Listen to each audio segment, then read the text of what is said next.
Bismillahirrahmanirrahim. I'm Dr. Mohibullah Wazir, and the topic is the flexor hallucis longus muscle of the posterior compartment of the leg. Look, the deep groove of the posterior compartment consists of the flexor digitorum longus and laterally the flexor hallucis longus between the two, the tibialis posterior. Now look, the flexor hallucis longus, it originates from the lower two-thirds of the posterior surface of the fibula. Note the point. Look from the upper part of posterior surface of the fibula and tibia originate the soleus, and then from the lower two-thirds of the fibula originate the flexor hallucis longus, and from that of the tibia originate the flexor digitorum longus. While the extensor hallucis longus also originate from the extensor surface of the fibula. Extensor hallucis longus from the fibula and flexor hallucis longus also from the fibula. Now then this flexor hallucis longus muscle descend downward, and note that it in the lower part, the tendon of the flexor hallucis longus being enclosed. Look, the tendon of flexor hallucis longus being enclosed in its own synovial sheath, and it passes through or deep to the flexor retinaculum, and superficial to it the tendon of the flexor digitorum longus and tibialis posterior lies. In this way, tendon of tibialis posterior and flexor digitorum longus, and then posteriorly the tendon of the flexor hallucis longus passes over here deep to the flexor retinaculum. And now note the point that over here,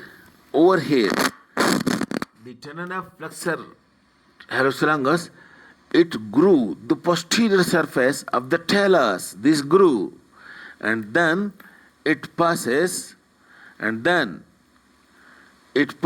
over here on the undersurface of the sustentaculum talli, grew the posterior of the talus and grew over here and the posterior of the sustentaculum talli, and then entered into the sole of the foot.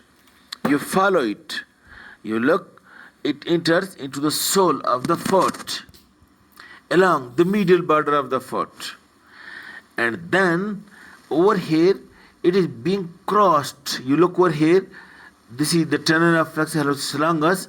It is being crossed by the tendon of the flexor digitorum longus. And the flexor hallucis longus tendon, it gives two slips to the medial two tendon of the flexor digitorum longus, that is to the second and third two tendons. A slip is being given by that of flexor hallucis longus. And then note the point, then this tendon passes on the plantar surface of the first metatarsal, and it passes between and having these two sesamoid bones. The tendon of flexor longus having the two sesamoid bones, and is ultimately inserted into the base of the distal phalanx of the big toe, and it is being supplied by the tibial nerve. And now what is the action? Look, it flexes the big toe. Look, it flexes all the joints of the big toe because it is being inserted over here into the base of the distal phalanx, and it lies over here.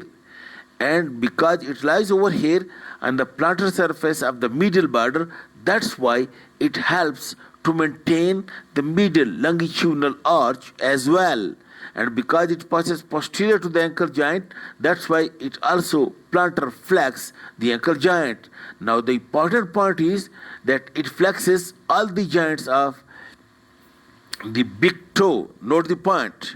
While you are taking the step, first of all, the calf muscle, that is soleus gastrocnemius, it take the heel of the ground, and then the other lateral four toes, they being get flexed, and it also take off the ground. And last point, to take off the ground during the final thrust, it is the flexor longus that flexes the distal, the digits of the phalangeal joints of the big toe, and it is the final step to thrust the foot forward in step taking.